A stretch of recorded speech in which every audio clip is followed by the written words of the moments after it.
Good morning, everybody. Welcome to the Biokineticists Notebook. I'm Dijon, and this is Marilee, and we're biokineticists. That's it. And today we are going to be talking about some common injuries. Talking generally, Yes. as in across the spectrum from whether you are 80 or 18. Yes, and we are starting off with one of our favorites, is lower back pain. And if you could put your hand up to say that you've never had lower back pain, you're won't either be lying able or it doesn't exist. Yes. Everybody at some point in their life has struggled with lower back Just pain. the other day, I was like, and I'm 26. You know what I mean? No, that's exactly it. So lower back pain, I think certainly over the years has become more prevalent because we are becoming more sedentary as human beings.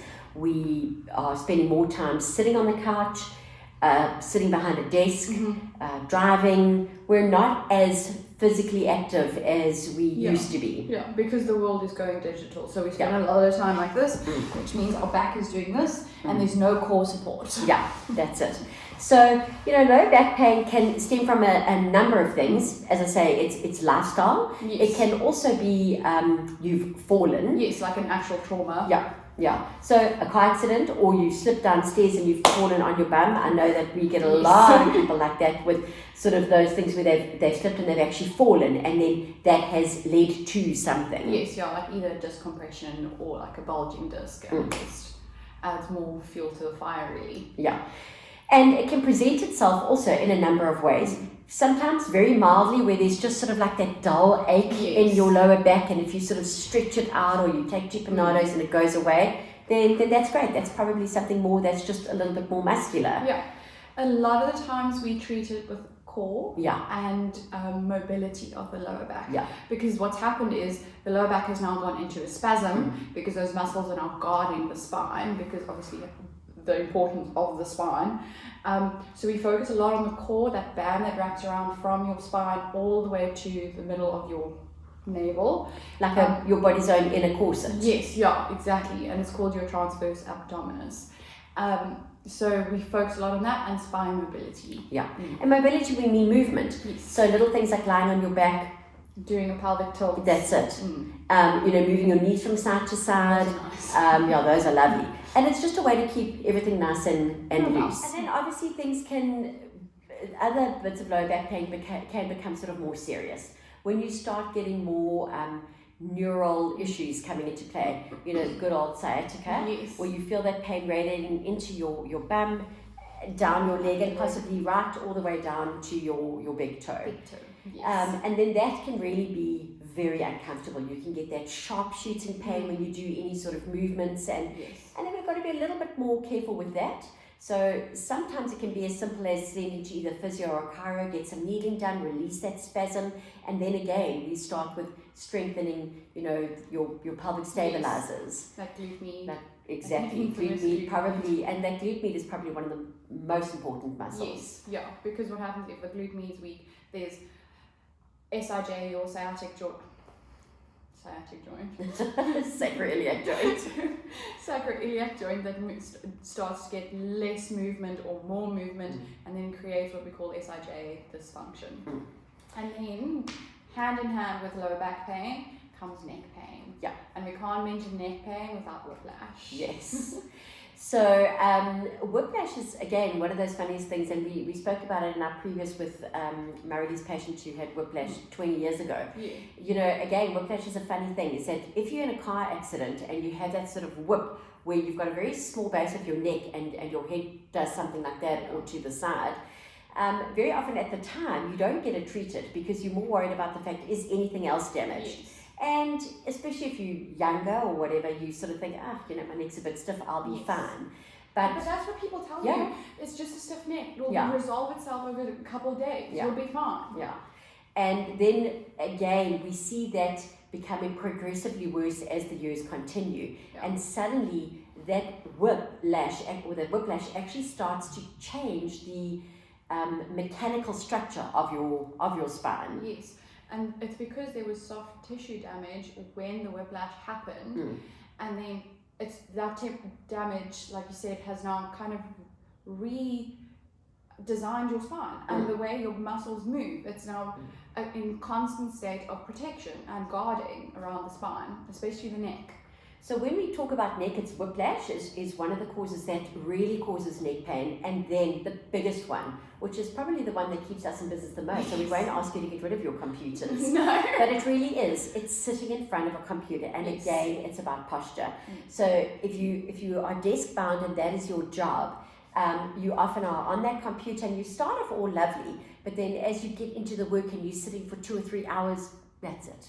Your head starts going forward, and we call it a thing called, it's poke neck. So your head is poking forward, and you can just imagine what that is doing to your body over time. Your head is very heavy. It weighs like 5 kilos, and for it just to be on a couple of little stacks, 7 stacks, you know. Can you just imagine holding like a 5 kilo ball on like 7 stacks of wood? No, that's just not gonna. It's not going to work. No. So the neck is something, and I've certainly seen it in the last few years where I used to see predominantly lower back issues. I can't tell you how many necks I work with on a daily basis, or neck pain, headaches, traps, your muscles are just going into a massive spasm. That's forward posture. Yeah. So, and then we see definitely, which Marilee interestingly enough said that she'd never heard of before, is the curvature of your neck. So the way that your spine works is it's in sort of like an S curve, and it's designed that way to shock absorbency and to have good shock absorbency. So when any part of your spine changes, that impacts the muscles. And we see it more and more and more, is where instead of people having a nice sort of C curve in your neck, it's starting to change because of spasm, because of whiplash or work, strains, etc. It starts to become flatter, or it starts to go into a reverse curve. And then that really starts to play havoc with your body. Yes, because then everything is now tightening. Can you imagine? It's also putting pressure at the back.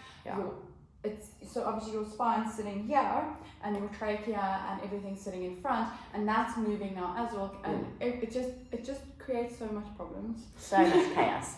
But that's, again, we're seeing a biokineticist, and that's what we've spoken about in the past, about doing small little, what I call my little granny exercises. It's not big movements. We're trying to do micro movements, because the muscles we're trying to work on are the deep stabilizing muscles. So we do small movements and a little bit of movements to try and trick the brain to not go into that spasm mode again. So smaller movements done more regularly is far better. And again, we start looking at your stabilizers, your muscles between your shoulder blades, called your rhomboids, and all those gap stabilizers. And then we start slowly again mobilizing the neck to try and get it into a better position. So that is the neck. And then we're moving on to something that also keeps us in business, is joint replacements, whether that be a hip, a knee, or that little carpal replacement in the thumb they've developed, and really, guys, you should go and have a look at it on YouTube. It's a little carpal replacement here in the thumb, as to help with arthritic change, and it's really, well, we find it the cutest little thing ever. It's like a mini little hip replacement. And even shoulder replacements work with that as well. So and the joint replacements obviously can come either from wear and tear over the years. It can come from injuries. So I remember years ago I had a patient. They were only in their 30s, and they'd had a terrible car accident, and they ended up having to have a hip replacement. So, which is quite unheard of, but it was the only option at that point. Probably like an emergency hip replacement. That's it, exactly. So joint replacements, and they come with their own little set of issues, because once you put something else into your body that wasn't there previously, we really have to try and strengthen the muscles around that area to stabilize that joint and hold that joint where it is, and also take care of how that joint affects all your other parts of your body. Because like I've said before, I'm sure everything from an ankle problem can cause a shoulder problem. So it's it works in a chain. If your knee is skew, your hip's going to get sore, and your ankle's going to get sore. So it works like that. So you have to take everything into consideration when you're working, for example, with a knee and a hip replacement. Absolutely. And then the other one, the last one that we're having a look at, is the good old shoulder. So again, a lot of people have shoulder problems. From athletes, your bowlers through cricket, your swimmers, even your rugby players. Sportsmen have often shoulder injuries. And then there's also the ones that we sort of deal with more commonly is impingement and frozen shoulder. Yeah. So the most important thing with the shoulder to know is there's literally nothing holding this bone into your socket other than your muscles. It's not like there's a whole bunch of intense ligaments around like there is in your hip. Obviously you have your joint capsule, but the muscles are physically holding your that bone into your socket. And those are called, and I'm sure you've probably all heard of this, your rotator cuff group. Yes. So it's that group that just pulls it in. They're the deep set muscles, not the ones that we can see on the outside. Shoulder ones, Those are the ones that pull everything in. And again, wear and tear, arthritic change. A woman, we used to joke, women, when if you're driving and your kids are misbehaving in the back and you turn around to Clapton, you suddenly, my shoulder's aching. Yes. So impingement is certainly one of them, and if you want to explain impingement, so impingement is literally just a pinch of a muscle or your bursa underneath your acromion that sits on your shoulder over here, that little bone over there, due to inflammation, and it's pinching those structures underneath that bone structure. So that is what causes it, is inflammation. And very often you won't realize that the problem is here because you often feel the pain radiating down your arm, and you think, I've maybe torn my bicep, or but that's a referred pain. So often we do certain tests to have a look what causes pain.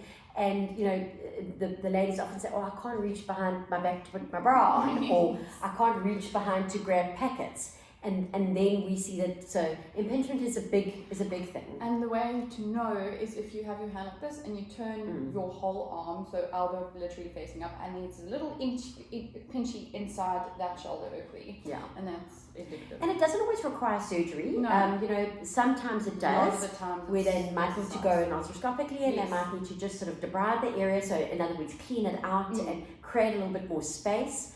But it doesn't always require surgery. Sometimes you can have a cortisone injection just to relieve the inflammation, and then we really look at the function of those 4 rotator cuff muscles, and we say, right, let's start, how can we work them, how can we strengthen those little muscles? And a lot of times it's external rotation. Yes.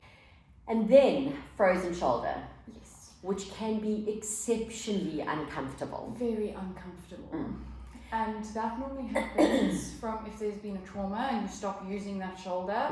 And then literally what happens is all those muscles and the ligaments and tendons that are in there go, and the actual name for it is adhesive capsulitis.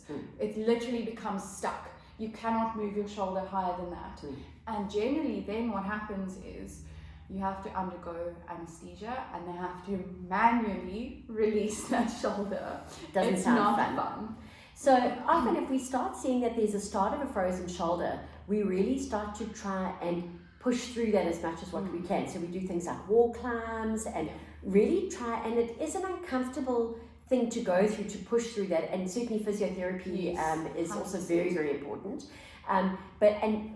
Frozen shoulders are one of the ones that we do push through a little bit of pain, because you actually have to try and work it out so that you can avoid it just getting worse. Because if you get into there and then you can push it up and it's okay, then we know, all right, so you might not need surgery, let's push it with certain exercises.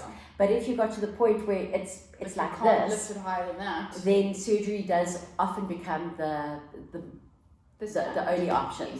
And as I say, it's not something you want to go through, but I've seen patients have that surgery which is very successful.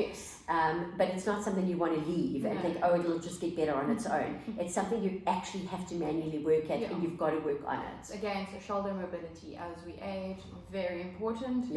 Let's not get a frozen shoulder. So just sort of, again, in the comments, if you've got any other really common injuries that you are want to chat about, please do that. But as I say, these are just like an overall thing that we see the most. And the most important thing, which I can sort of say as a takeaway, is that you've got to exercise. And you've got to do the right exercise in order to try and avoid these common injuries. See you next week, guys. Cheers.